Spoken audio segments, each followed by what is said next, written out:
All right, guys. So on the test, let's say I ask you some cervical vertebra functional questions.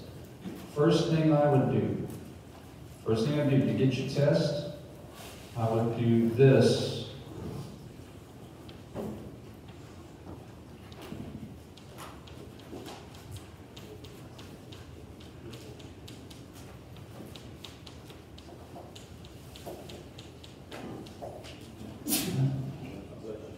Bless you.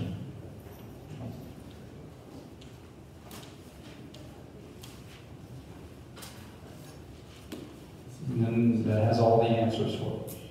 Now again, you don't have to, but as a teaching tool of function, that little circle with those letters and arrows has a lot of information. Okay? So let's see the kind of things you can answer with that cross-sectional circle of the cervical vertebra. Now keep in mind, I know that this point in your neck is actually back here. That's where your spine is. But this is just a spatial relationship so that we have room to draw everything. Okay, it's just a representation, it's not actually a scale. If I said, what's two functions of the left erector spinae in the frontal plane and the transverse plane? So you say, what direction does the left erector spinae pull in the frontal? Left lateral cervical bender, right? It pulls in the direction of left lateral cervical bending. That makes it a left lateral cervical bender based on its pull. What about the transverse plane? Pulling in your back, left transverse, right? So in this case, we have a left lateral and a left transverse. I could ask sagittal and frontal. Well, sagittal, it crosses in the back. It's going to be a cervical extensor. And frontal is left lateral. I could say sagittal transverse. Any two of those three. But if you were having a conversation in the clinic or with your peers and you're like, what's the function of this muscle? It's three functions. It pulls in all three planes. The way it's spatially situated, it pulls sagittally, frontally, and transversely. It's a three-dimensional muscle. Cool?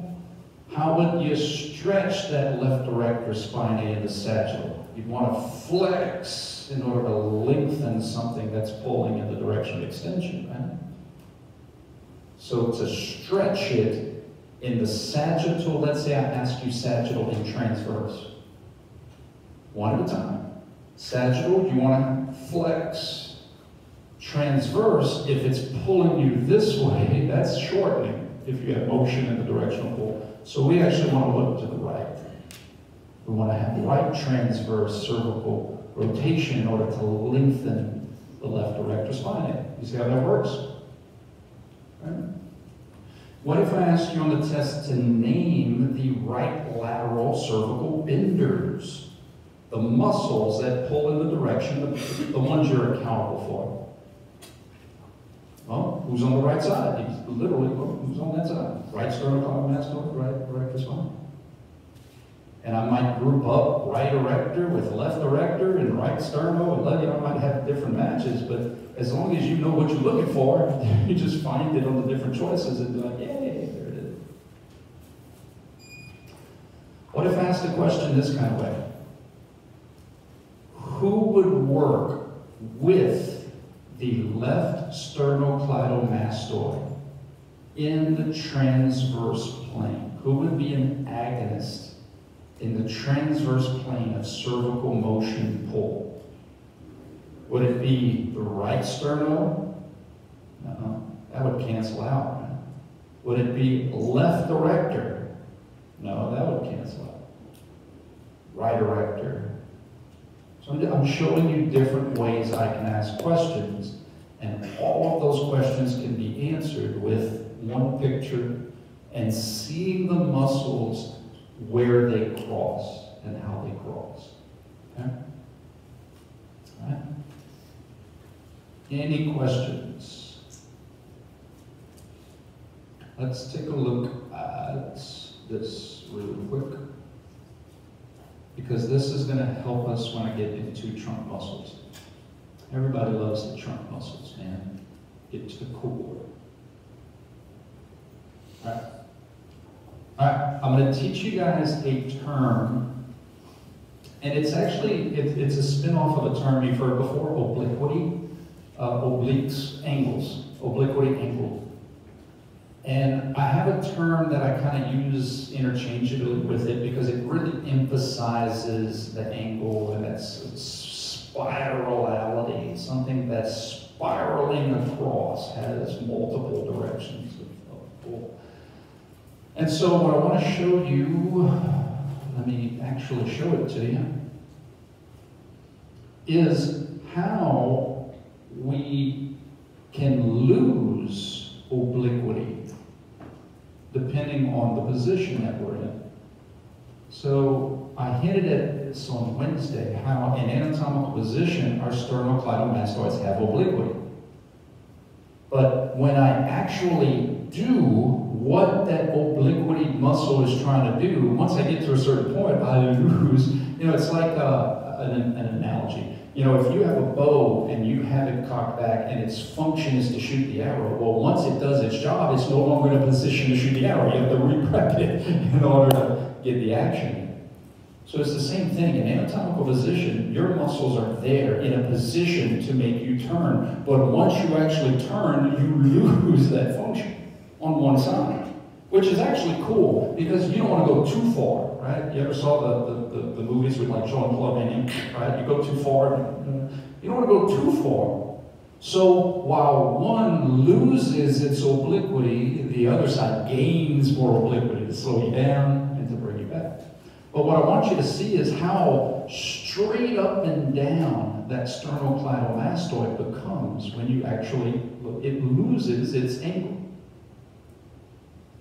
That is going to be a very important concept when we get into muscles of the trunk. Because unlike the cervical vertebra, we didn't have any kind of straight line muscles in anatomical. Because guys, you don't really need a lot, I'll be honest with you, you don't really need a lot of muscles to influence just your head. Once you start to get down here, you get more stuff to influence, you need more muscles to influence it. It doesn't take a lot of force to look to your left or look to the right. Okay? But when you start to move all of this, it takes a little bit more. So all I'm asking you is to have an open mind, and I'm going to show you muscles that start out in straight lines, but when we actually rotate, they become oblique muscles. One to pull you back to midway anatomy.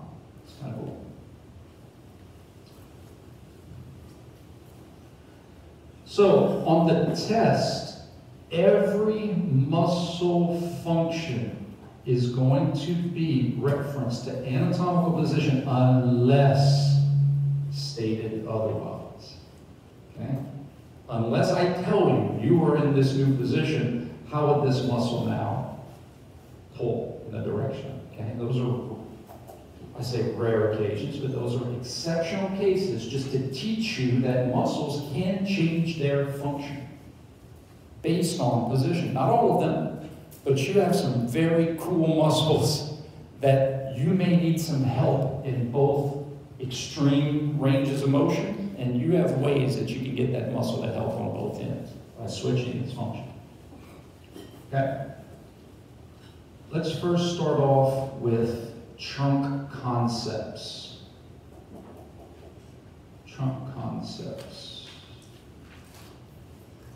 In terms of your trunk circle, it's going to have the exact same concepts as the cervical. It's just that there's going to be a few more, bigger and more.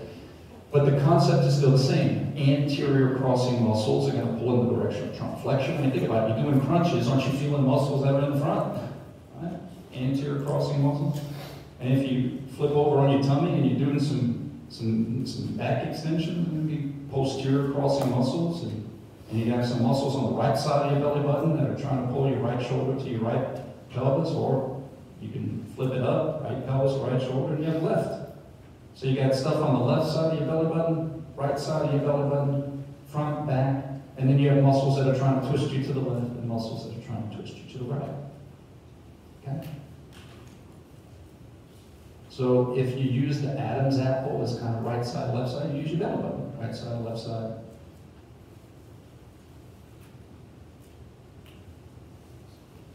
That's going to make more sense once we look at the muscles specifically, but I'd like to introduce you to the circle to begin with, and then we'll come back and develop it further. So let's first start. Where are you at? Yeah, let's first start with the rectus abdominis. Now, guys, okay. Is it easier to carry a friend, let's say friend, is it easier to carry a friend up a flight of stairs when they are passed out, or is it easier to carry a friend up a flight of stairs when they are trying to be as stiff as a board? Right? Stiff as a board. It's the same mass, but we inherently know if they're allowed to shift their weight all over the place, it's harder to move. For the most part, now there's a lot of functions to all of your trunk muscles, but for the most part, what your trunk muscles do is there's a lot of mechanisms involved where when they all contract together, you create a rigid link. You create it's like the difference between moving a brick is a lot easier than moving a sack of rice or a sack of potatoes, where the movement can shift around. Right? So when you talk about someone tightening their core, it's really making it more efficient to move. You don't have to worry about it. So even when people interlock their legs, that's creating a rigid link, and it's easier to translate things that are rigid than things that are fluid. Okay? So the first thing I want to point out is in the rectus abdominis, muscles can only pull the striations, show you the ropes, the strings, but you have these really neat concepts, these tendinous inscriptions that are in there. And basically all that is shrink wrap. Because although the different muscles I'm going to talk to you about have different pull functions, sometimes all them cats got to work together to create a rigid link. So something's got to be connected to something else when the goal is to shrink wrap your thorax. Okay? In addition, I'm going to show you how left side angled muscles work with right side angled muscles, and the transition between the left and the right side passes through those tendinous inscriptions. It's cool. Another way to look at it is it's like a very busy highway intersection where they have like overpasses and stuff so that people can pass over. So it's like a cool way that forces from one side can transition across from forces on the other side.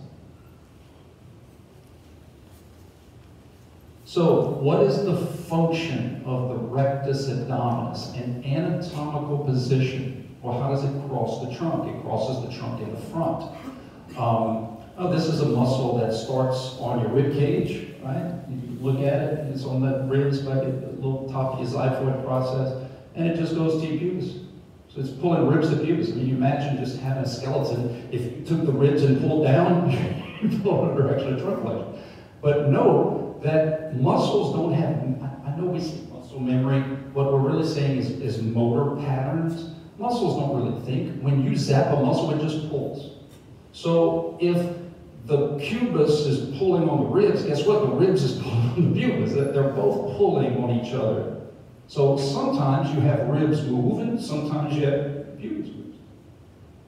Both of them, remember in 310, the illusions, right? That's still trunk flexion. Like when you do reverse crunches, it's still flexion, extension, flexion, extension.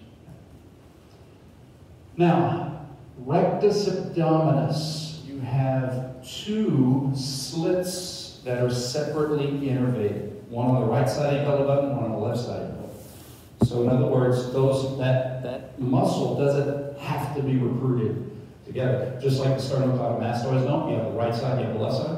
So if you think of the ribs as a teeter-totter, my right side wants to pull this way, and my left side wants to pull that way. So my right rectus abdominis is a right lateral trunk bender, pulling in the direction of right lateral. Like if I was on the left side doing side crunches, I would just recruit my right rectus because my left is trying to pull me back the other way. It's an antagonist in the frontal plane. So left rectus pulls in the direction of the left lateral in the frontal plane, and the right rectus pulls in the direction of the right lateral in the frontal plane, like a teeter-totter. Think of it as you pull your right arm down, tilt this way, left arm down that way. Okay?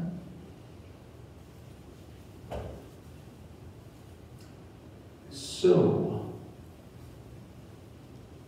now is the tricky part.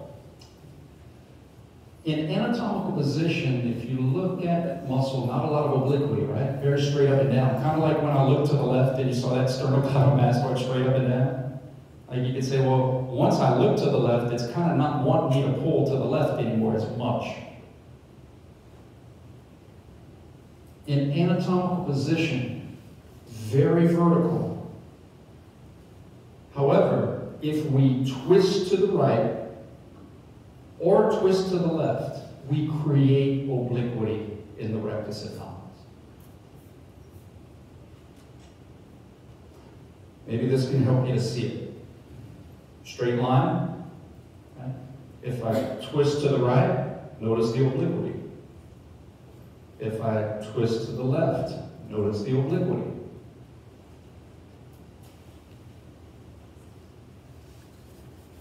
Why is this important? Well, sometimes you have these midway muscles that are there as secondary helpers in slowing down and creating motion in extreme spaces of motion. I'll give you an example.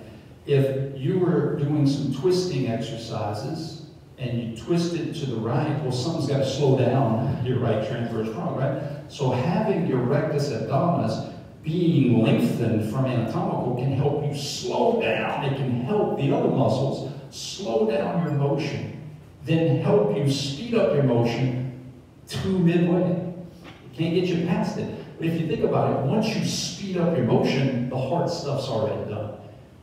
The hardest part about moving furniture is getting it moving, not keeping it moving. Does that make sense? So this is cool. Your rectus abdominis can actually help you slow down motion to your right, speed up motion to your left to midway, and then when you got to slow down motion again on this side, it can help you again. It can put on the brake, put on the gas, put on the brake, put on the gas, put on the brake, put on the gas. It's pretty cool. It gives you extra help in these extreme changes of motion. Okay? So, the rectus abdominis in anatomical position is a trunk flexor. The right rectus abdominis in anatomical position is a right lateral trunk bender. The left rectus abdominis in anatomical position is a left lateral trunk bender. And then you guys are going to have to know, and we're going to practice this, guys. We're going to practice this. If I am twisted to the right, if I'm right transverse trunk rotated, my rectus can pull me to the left in the transverse plane. But it can't pull me all the way. It can only pull me back to midway. It can only pull me back until it's straight again. And if I'm twisted to the left, the rectus can now pull me to the right. So in other words, if I'm twisted to the right, my rectus is a left transverse trunk rotator. If I'm twisted to the left, my rectus abdominis is a right transverse trunk rotator. Notice it can't do both things at the same time. It's dependent on my position. We're going to have a few muscles like that. The pectoralis major is one like that, where down here it pulls this way, and up here it pulls that way. Guess what? It's still pulling the same way. It's still trying to bring your shoulder to your sternum. It's just down here the shortest way is here, and up here the shortest way is there.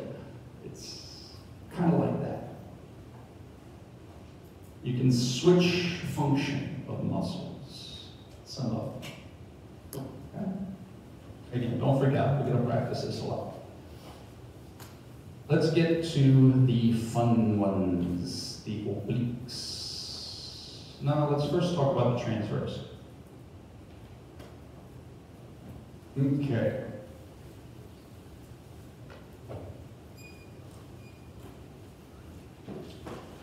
transverse abdominis.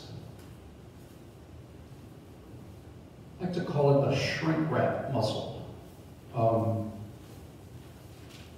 So, the transverse abdominis goes from, let's see if I can think of a good way to put it.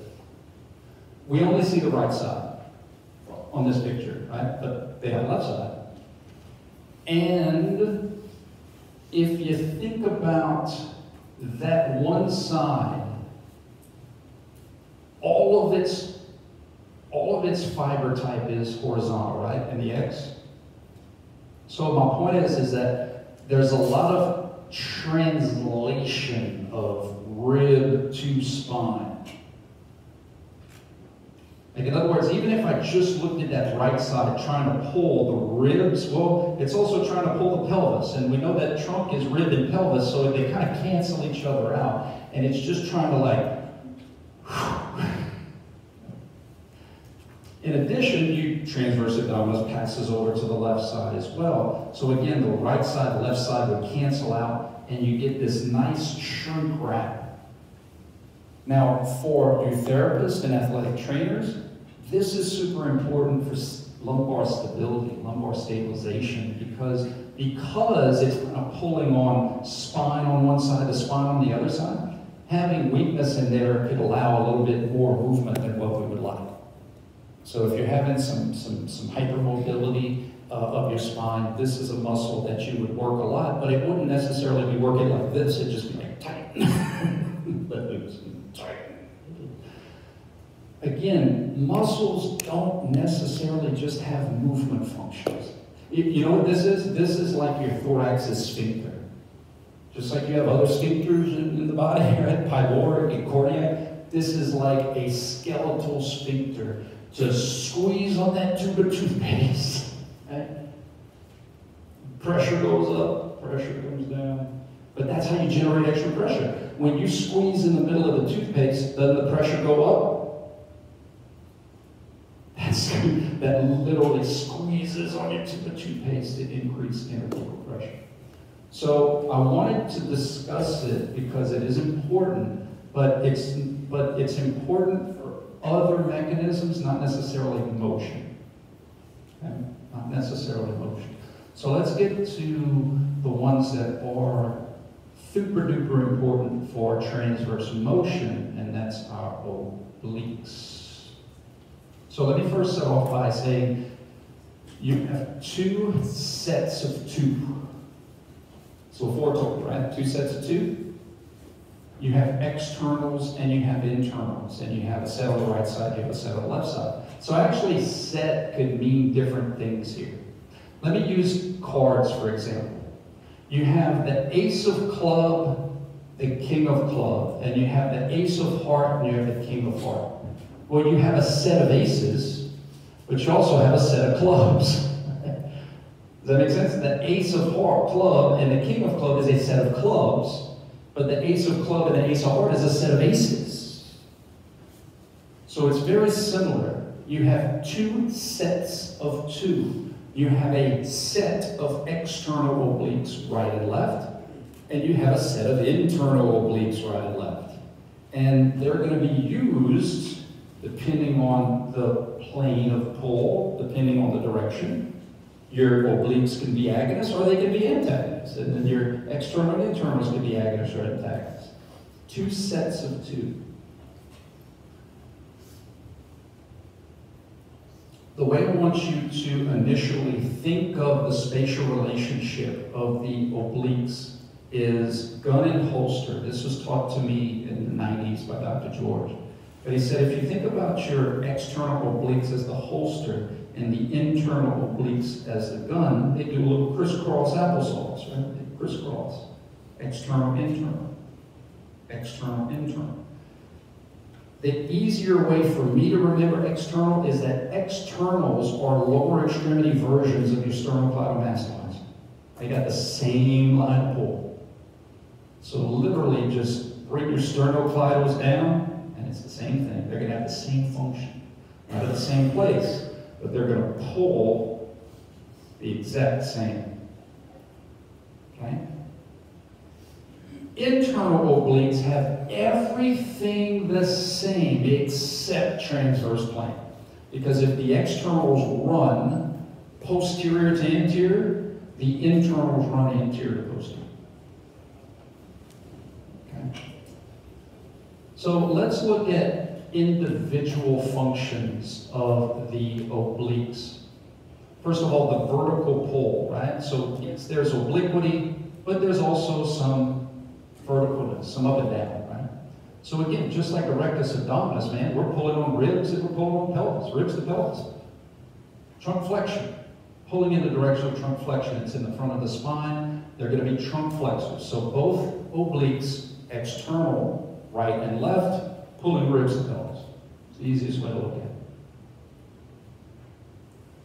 Now, the right external is on the right ribs. So in the frontal plane, it's trying to pull right ribs to right pelvis, and the left side is trying to pull left ribs to left pelvis. So the right external is going to be a right lateral trunk bender, pulling in that direction. The left external is going to be a left lateral.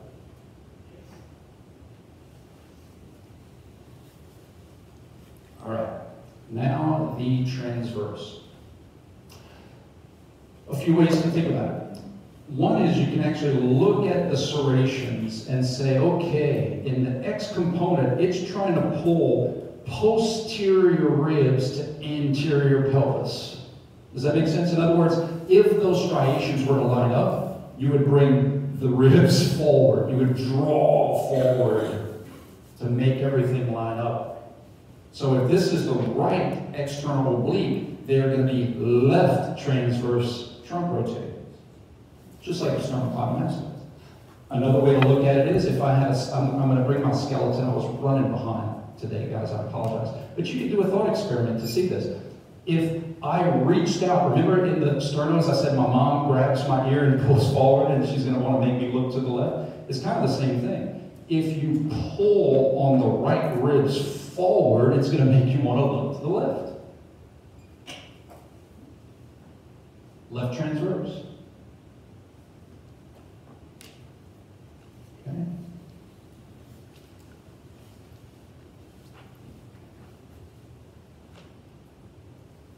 Now, for the sake of education, I'm tempted to show you guys what true obliques look like, but I forgot my Sharpie. I'd have to draw it on. So. Oh, Lord, I gotta stop telling stupid jokes. All right, guys, here is, to me, the coolest part of this lecture, I think. I'm biased. How many of you guys know who Chewbacca is? Right? Chewbacca. And what's Chewbacca's famous for? What does he wear that's kind of famous? His little belt? The Chewbacca belt, man. It covers all of his Chewbacca parts. No? Watch. For those of you that don't know Chewbacca, man, I'll show you Chewbacca's belt.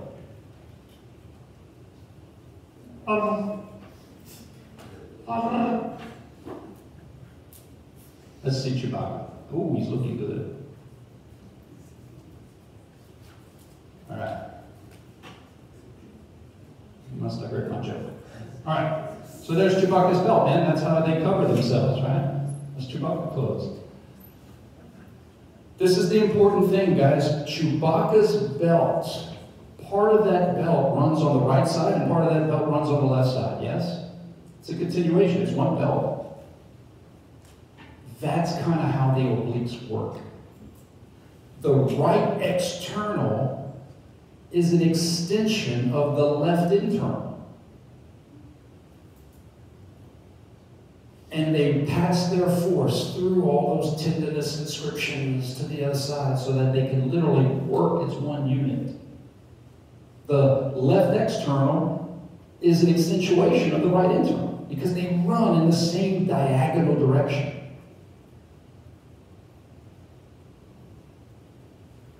Crisscross. Okay? That's super cool. That's super cool. So, look at that internal oblique. Now, we need to use our imagination because the same-sided internal has the exact same vertical pull, but it has a different obliquity pull, right? It has a different angle. The external was going posterior to anterior, is coming superior to inferior. Well, this is the exact opposite. It's trying to pull back this way. Kind of like how an erector spinae would pull, right? It's trying to take it and do this. It's trying to bring anterior rib to posterior pelvis. But the key thing here is we have to use our imagination. The line of pull of a right side internal oblique like this is going to have the same exact angulation as an external oblique on the other side. That's the key. How they form a Chewbacca belt across the midline. So, in the transverse plane, in anatomical position, right external oblique works with left internal oblique. Yeah, they still work together in a satchel, but the key thing is how they work together in the transverse. A left transverse trunk rotator, something that pulls that way, is trying to bring my right shoulder over to my left pelvis. And my right external got this part, and my left internal got the other part. And if I was pulling the other way, I'd need something that pulls like this, left shoulder to right pelvis, left external right internal.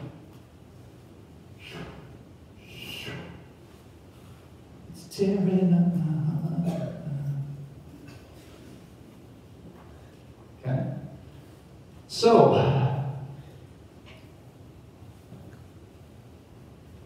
how does the rectus fit in all this? That is based off of position.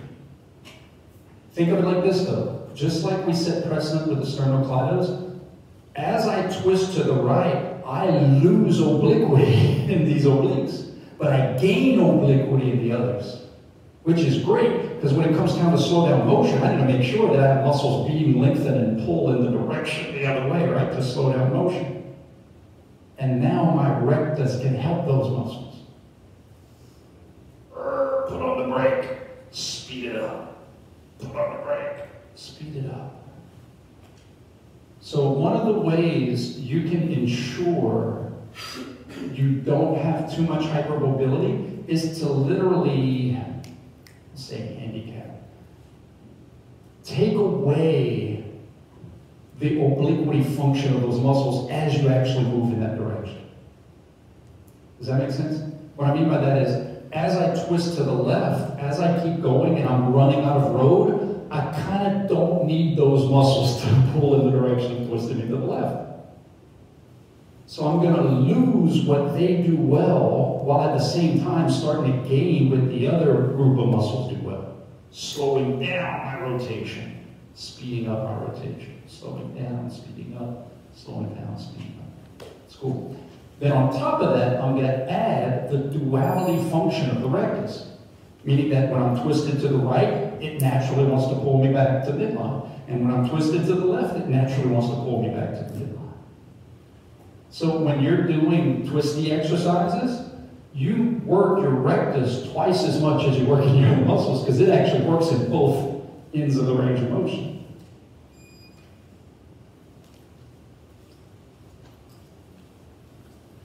Guys, please know, I mean, some of you are with me, some of you are like, oh, it may take me a little bit. That's fine. I'm just introducing you, and we're going to develop the ever-living heck out of these things. We're going to do examples. We're going to do a lot of different kind of exercises. Don't freak out.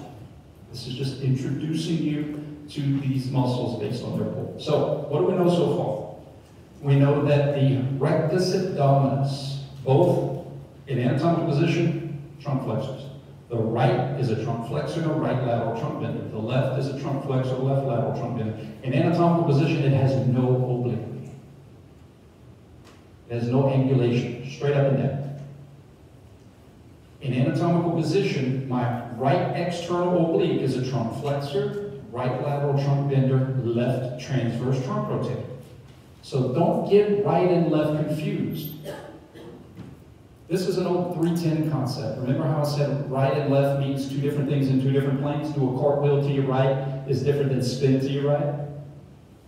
So don't get right lateral confused with right and left transverse. Right external oblique has three main functions in anatomical position: forward, right lateral, left transverse. Right internal oblique, three functions in anatomical: flexion, right lateral, right transverse. Left external, flexor, left lateral, trunk bender, right transverse, trunk rotator. Internal oblique on the left side: flexor, left lateral, left transverse. And again, if you're having a tough time seeing them independently, finish the belt. If you're like, I'm having a tough time seeing the right internal, link it up with the left external so that you can really see the direction of pull. Okay?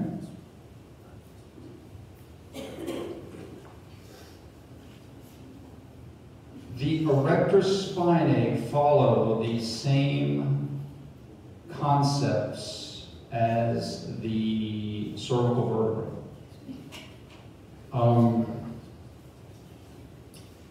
Right, left, they don't crisscross. The spinous processes are like a wall, and you got hundreds of them. And so we literally put a group in a group. Right side erector, left side erector. And some of you that go on to be physiatrists, or some of you that go on to be spine specialists, you may have, bless your heart, you may have to go in and learn all those little rotaries and all those little things. Ooh. But for this class, we're not going to separate spinalis, iliocastalis, longissimus, and all those. We're just going to say, hey man, you got right side of the spinous process, group of muscles that pull in the direction of extension. The right side is trying to pull right shoulder to right pelvis. Your left side is trying to pull left shoulder, left pelvis. And because they originate on the spinous processes, especially the inferior parts, are trying to spin you back this way. Now, the erector spinae have a big helper when it comes to twisting your trunk. I'm not going to hold you accountable for this, but I am going to brag about this muscle, because I just think it's so cool. As the latissimus dorsi, this is just for you to know, right? This is just because this is how cool. This is like my muscle crush. Like I have a muscle crush on this muscle. It's the only muscle in the body that has an origin on your pelvis. Crosses your trunk, right? I mean, got to get up to your shoulders, got to cross all the vertebrae. Crosses your scapula, so it has scapular function, and oh, by the way, it inserts on the shoulder, has shoulder function. Shoulder, scapula, trunk, pelvis. So what I'm trying to get to is that if you think about twisting, it makes sense that your right lat would help you twist to the right. I mean, you think about cranking a lawnmower, dude. Like that lat would literally help you at the trunk, at the scapula, and in the shoulder. It is beefcake. Mine are not beefcakes, but this muscle is like incredible. So, in terms of the erector spinae, though, that's the ones, I mean, look at that surface area, dude. That's just nuts, man. That's so cool. I went to, when I was an athletic trainer, I think I was at Southern Miss, and there was an ortho giving a presentation about like important muscles to sport and activity. And he was like, what do you think is the most important muscle to general function? And you know, that was some cool answers, but that was it. He was like, the latissimus dorsi. He's like, in terms of what it does and all the different things it can do, all the surface area coverage, you know, I was just like, whoa, man, that's awesome.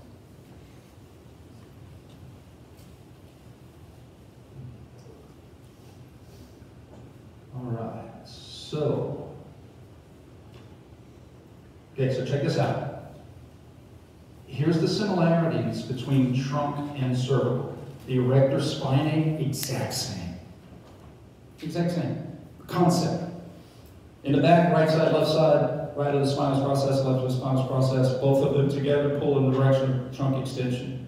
The right one's going to pull you right lateral, left one's going to pull you left lateral. The right one's trying to spin you to the right, and the left one's trying to spin you to the left.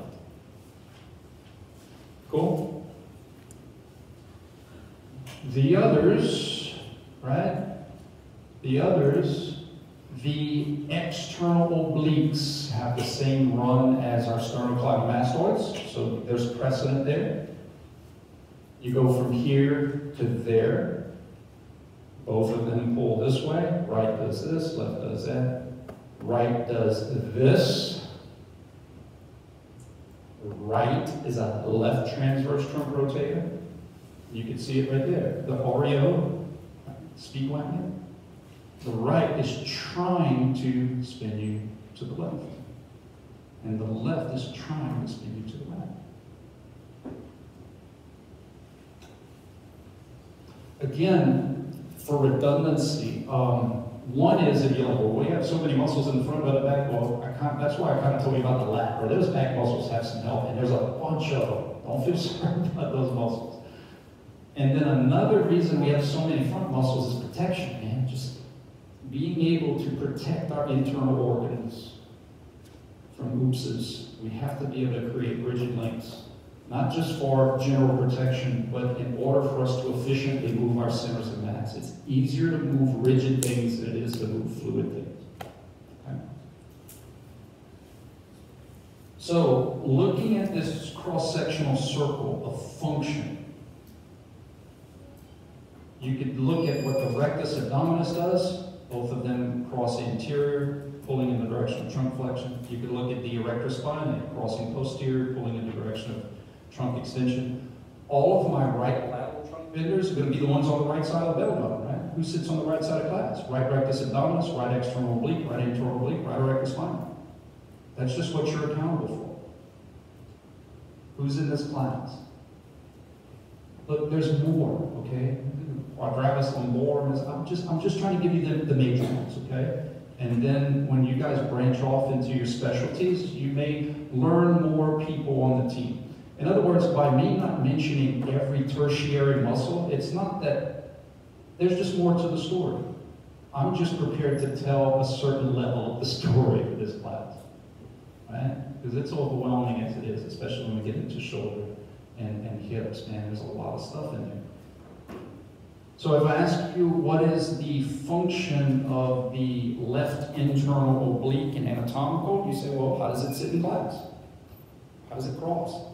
Left internal oblique has an anterior crossing, it's going to be a trunk flexor. It has a left lateral crossing, it's going to be a left lateral trunk bender, and then the confusing one, right? Left internal oblique, oh, okay. The external is the one I really see well, because it matches up with the sternocleidomastoid. So let me just see how it lines up with my right external. My left internal lines up with my right external. Left transverse trunk rotator. Okay. So for the purposes of your test, if I say, who are the major players in terms of being left transverse trunk rotators? Right external, left internal, left erector spinal. If I say, who are the major players that are trying to pull your trunk to the right? Left external, right internal, right erector spinal. If I said, now here's where it gets a little freaky, right? How would I stretch the right internal oblique in the frontal plane? Would I want to bend to the right or bend to the left? Yeah, I want to bend to the left, to lengthen of which pulls me to the right. And what about the transverse plane? Right internal oblique, transverse plane. Do I want to twist to my right or twist to my left? Or skip to my left? Here, it wants to do this, so I need to twist to the left. Because that's going to be the kind of questions that are going to be asked of you, okay?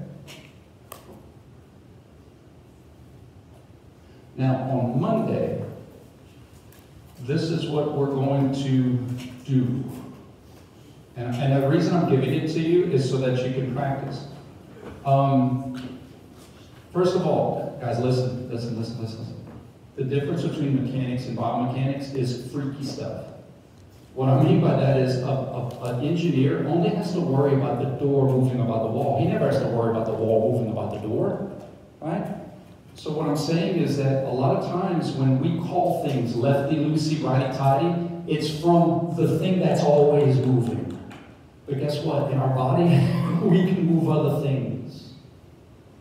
all right? So what I'm saying is that when we name these motions and we say right transverse, left transverse, it's the faucet moving, it's the handle moving about the faucet. But guess what? We can do this kind of stuff that the house can't move about the nozzle. So the point is that even though we give names to things because of smaller parts moving about bigger parts, we have to remember that, watch, this is what's coming. This is what's coming on Monday.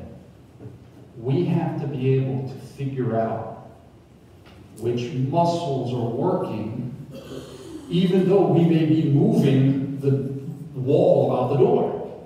But think about it. If this is the door, and I say open, close, guess what? This is open and this is closed. If I move the door, if I move bourgeois out the door, it would still be opening and closing, even though globally they'd be moving in two different directions. So what you're going to have to figure out eventually, we're going to work on this, is what specific muscles am I innervating to maintain that position? You got to say, okay, external force is trying to twist my trunk to the right, pelvis to the left, but trunk to the right. So the last thing I need is right transverse trunk rotators. I need left transverse trunk rotators to hold me there, to bring me up, or to let me go down. Who are the left transverse trunk rotators? Right external oblique, left internal oblique, left erector spine. And trust me, I have other techniques that I'm going to show you on how to see how the obliques are working there. Like, I'm going to teach you that, well, just look at the angles of the legs. What obliques run in that same direction, right external oblique and left internal oblique. So I'm going to teach you kind of how to see these things in different ways. But that's going to be the challenge, is taking these function concepts and then applying them. Can you tell me which muscles, specific muscles, are working? This exercise, that exercise. What about when we tip it over? This side it may be a group of muscles, then we tip the scale on that side, it may be a different group of muscles. Okay? All right. Sign the roll. Y'all have a good weekend.